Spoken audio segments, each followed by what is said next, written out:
بسم اللہ الرحمن الرحیم۔ آج انشاءاللہ ان چیزوں کا بیان ہوگا جن چیزوں کے ساتھ غسل فرض ہو جاتا ہے۔ سب سے پہلے بات یاد رکھیں، منی کا اپنی جگہ سے شہوت کے ساتھ جدا ہو کر عضو سے نکلنا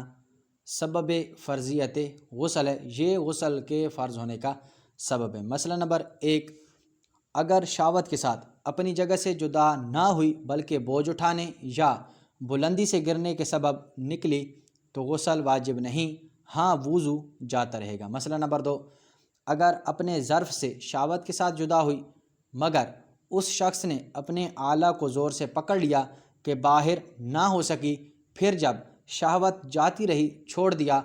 اب منی بہر ہوئی تو اگرچہ بہر نکلنا شہوت سے نہ ہوا مگر چونکہ اپنی جگہ سے شہوت کے ساتھ جدا ہوئی لہذا غسل واجب ہوا، اسی پر عمل ہے۔ مسئلہ نمبر 3، اگر منی کچھ نکلی اور قبل پیشاب کرنے یا سونے یا 40 قدم چلنے کے نہا لیا اور نماز پڑھ لی، اب بقیہ منی خارج ہوئی تو غسل کرے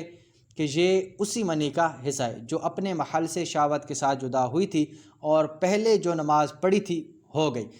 اس کے اعادہ کی حاجت نہیں۔ اور اگر 40 قدم چلنے یا پیشاب کرنے یا سونے کے بعد غسل کیا پھر منی بلا شہوت نکلی تو غسل ضروری نہیں اور یہ پہلی کا بقیہ نہیں کہی جائے گی۔ مسئلہ نمبر 4،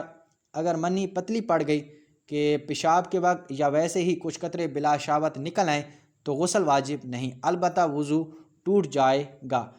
احتلام یعنی سوتے سے اٹھا اور بدن یا کپڑے پر تڑی پائی اور اس طری کہ منی یا مزی ہونے کا یقین یا احتلام ہو تو غسل واجب ہے، اگرچہ خواب یاد نہ ہو، اور اگر یقین ہے کہ یہ نہ منی ہے نہ مزی بلکہ پسینہ یا پیشاب یا ودی ہے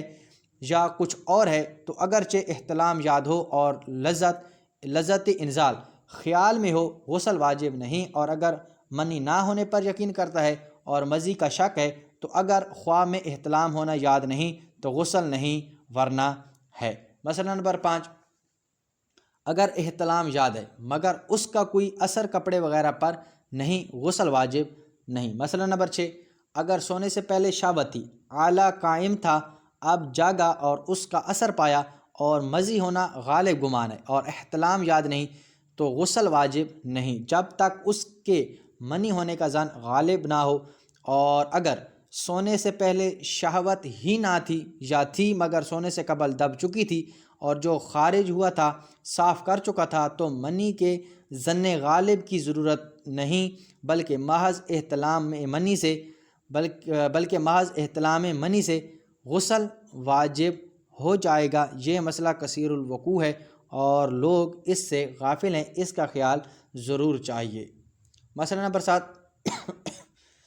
بیماری وغیرہ سے غش آیا یا نشے میں بے ہوش ہوا، ہوش آنے کے بعد کپڑے یا بدن پر مزی ملی تو وضو واجب ہوگا، غسل نہیں، اور سونے کے بعد ایسا دیکھے تو غسل واجب مگر اسی شرط پر کہ سونے سے پہلے شہوت نہ تھی۔ مسئلہ نمبر 8، کسی کو خواب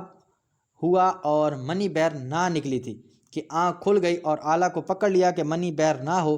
پھر جب تندی جاتی رہی چھوڑ دیا، اب نکلی تو غسل واجب ہو گیا۔ مسئلہ نمبر 9، نماز میں شہوت تھی اور منی اترتی ہوئی معلوم ہوئی مگر ابھی بہر نہ نکلی تھی کہ نماز پوری کر لی، اب خارج ہوئی تو غسل واجب ہوگا مگر نماز ہو گئی۔ مسئلہ نمبر 10،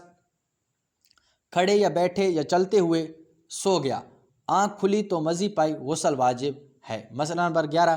رات کو احتلام ہوا، جاگا تو کوئی اثر نہ پایا، وضو کر کے نماز پڑھ لی، اب اس کے بعد منی نکلی، غسل اب واجب ہوا